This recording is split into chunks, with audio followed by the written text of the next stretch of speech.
because I wasn't on the thinking about really producing too much, even though I had dipped and dabbed with it, but I didn't have my own equipment at that time.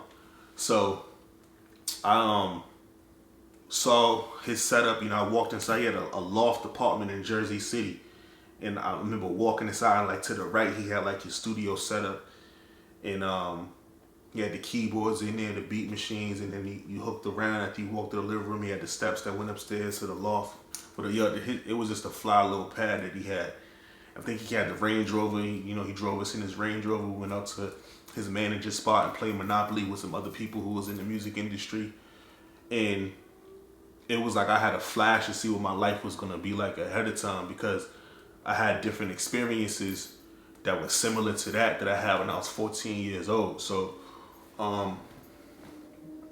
yeah, I went back to Boston and I put a Yamaha motif on layaway. And that was kind of the beginning of my production journey. Also during around that time, I met Max Powers, and Max, you know, I was, like I said, down in the Northeast, and he heard me spitting, you know, in the parking lot one day. And he walked up on me and told me that I was nice, and you know, invited me to the studio. And he was running an independent record label, and that's what kind of started my journey, is learning more about the music business.